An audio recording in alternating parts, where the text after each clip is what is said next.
ৰাজ্যত শংকৰ সংঘ আৰু টাই আহোমসকলৰ মাজত বিতৰ্ক হৈ থকাৰ মাজতে আহিছে এটি ইতিবাচক খবৰ।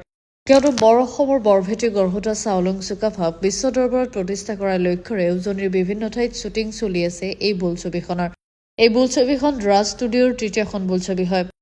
উল্লেখ্য যে চেং আৰু চাইলুইনৰ পৰা লুইতলৈ গ্ৰন্থ দুখনৰ আধাৰত নিৰ্মাণ হৈ আছে বোলছবিখন। কবি নাট্যকাৰ নাট পৰিচালক হেমেন কুমাৰ ওৰফে হেমন্ত ৰাজখোৱাৰ চিত্ৰনাট্য গীতৰ ৰচনা পৰিচালনা ও সম্পাদনাৰে নিৰ্মিত বোলছবিখনৰ নাম হৈছে শাসনমুখী। বোলছবিখনত অভিনয় কৰিছে অসমৰ জনপ্ৰিয় অভিনেত্ৰী বিউটি বাইলুং, চেতনা দাস, অতুল পাচনি, বিপুল ৰাভা, অৰুণ হাজৰিকা, জোনালী ডেকা, ডক্টৰ দুৰ্গা প্ৰসাদ গগৈ, ঋদৱ বৰুৱা, দীপেন বৰা, ৰুণজুন গগৈ, বিকাশ কোঁৱৰ, জয়দ্ৰৱ কোঁৱৰকে ধৰি বহুতো নং পুৰণি শিল্পীয়ে। সংগীত সজাইছে দীপাংকৰ দিহিঙীয়া, ৰাজনয়নে। কণ্ঠ নিগৰাইছে গণশিল্পী লোহিত গগৈ, ৰুবি খনিকৰ, দৰ্দী কণ্ঠশিল্পী ৰেণু গগৈ। আজি আমি আঘোনিবাৰী অঞ্চলত শাসনমুখী নামৰ বোলছবিখনৰ দৃশ্যগ্ৰহণৰ বাবে আহিলোঁ। এই বোলছবিখন উজনি অসমৰ এখন বিশেষ বোলছবি হিচাপে ইতিমধ্যে চৰ্চিত হৈছে আৰু ইয়াৰ প্ৰায় 80% কাম সম্পূৰ্ণ হৈছে আৰু ইয়াৰ প্ৰযোজনা পৰিচালনা ৰাজ ষ্টুডিঅ'ৰ তৰফৰ পৰা হৈছে। ইয়াত জড়িত হৈ আছে হেমেন ৰাজখোৱা, নীৰেণ গগৈকে আদি কৰি কেইবাজনো বিশিষ্ট ব্যক্তি আৰু ইয়াত ইতিমধ্যে অসমৰ কেইবাজনো প্ৰখ্যাত অভিনেতা অভিনেত্ৰীও অংশগ্ৰহণ কৰি গৈছে। চিত্ৰগ্ৰহণ প্ৰায় 80% সম্পূৰ্ণ হৈছে আৰু আটাইতকৈ ডাঙৰ কথাটো হ'ল যে বুৰঞ্জীমূলক ছবি হিচাপে চুকাফাৰ ওপৰত আধাৰিত এইখনে হয়তো অসমৰ বাবে প্ৰথম ছবি হ'ব।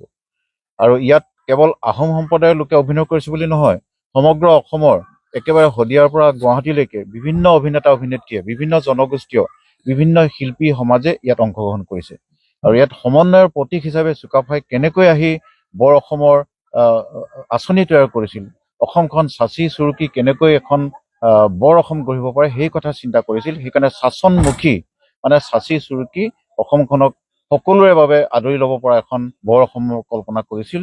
আৰু যদিও এটা সৰু কাহিনী শাসনমুখী, তথাপিও ইয়াত বুৰঞ্জীৰ লগত জড়িত হৈ আছে চুকাফাৰ কাহিনী। প্ৰথমতে কেনেকৈ টিপামত কেনেকৈ ৰাজধানী পাতিছিল, কেনেকৈ ঘোঁৰা বলি দিছিল, কেনেকৈ চাওলুং চুকাফাই নগাৰ লগত বা কছাৰীৰ লগত বা অন্যান্য জাতি জনজাতিৰ লগত সমন্বয় ৰক্ষা কৰি চলিছিল, এই কথাটোৱে আমাৰ নতুন প্ৰজন্মক নতুন শিক্ষা দিব। ৰাজ ষ্টুডিঅ'ৰ 25 বছৰ সম্পূৰ্ণ হোৱাৰ পৰিপ্ৰেক্ষিতত তৃতীয় নিবেদন শাসনমুখীখন অসমৰ ৰাইজে আদৰি ল'ব বুলি আমি আশা ৰাখিছোঁ আৰু এখন এই 25 চনৰ শেষৰ ফালে ওলাব বুলি আমি দৃঢ় বিশ্বাস।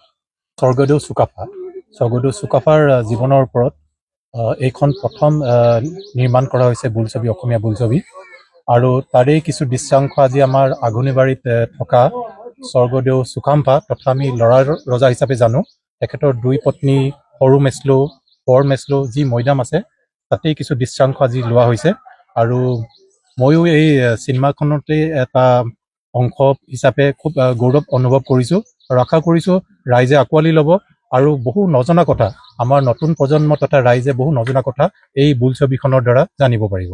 ধন্যবাদ।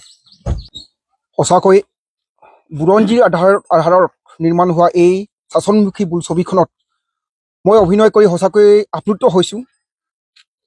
আমি শুনিবলৈ পাইছিলোঁ আহোম আৰু নগাৰ সম্পৰ্ক, কিন্তু আজি এই বোলছবিৰ যোগেদি আহোম নগাৰ যিটো বাস্তৱ ছবিখন আমি দেখিবলৈ পাম।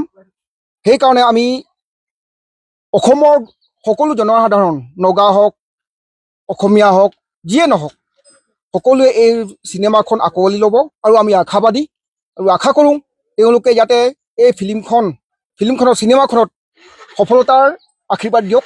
আমি এইখনকৈ আমি ইমান যি আমি আঘোনিবাৰী ঐতিহাসিক 2টা মৈদামত আমাৰ আহোমৰ যি চুকাফাৰ ওপৰত নিৰ্মিত প্ৰথম অসমীয়া চলচ্চিত্ৰ শাসনমুখী পৰিচালক হেমন্ত ৰাজখোৱাৰ সহযোগত আমাৰ আজি ইয়াত চিত্ৰগ্ৰহণ হৈ যায়।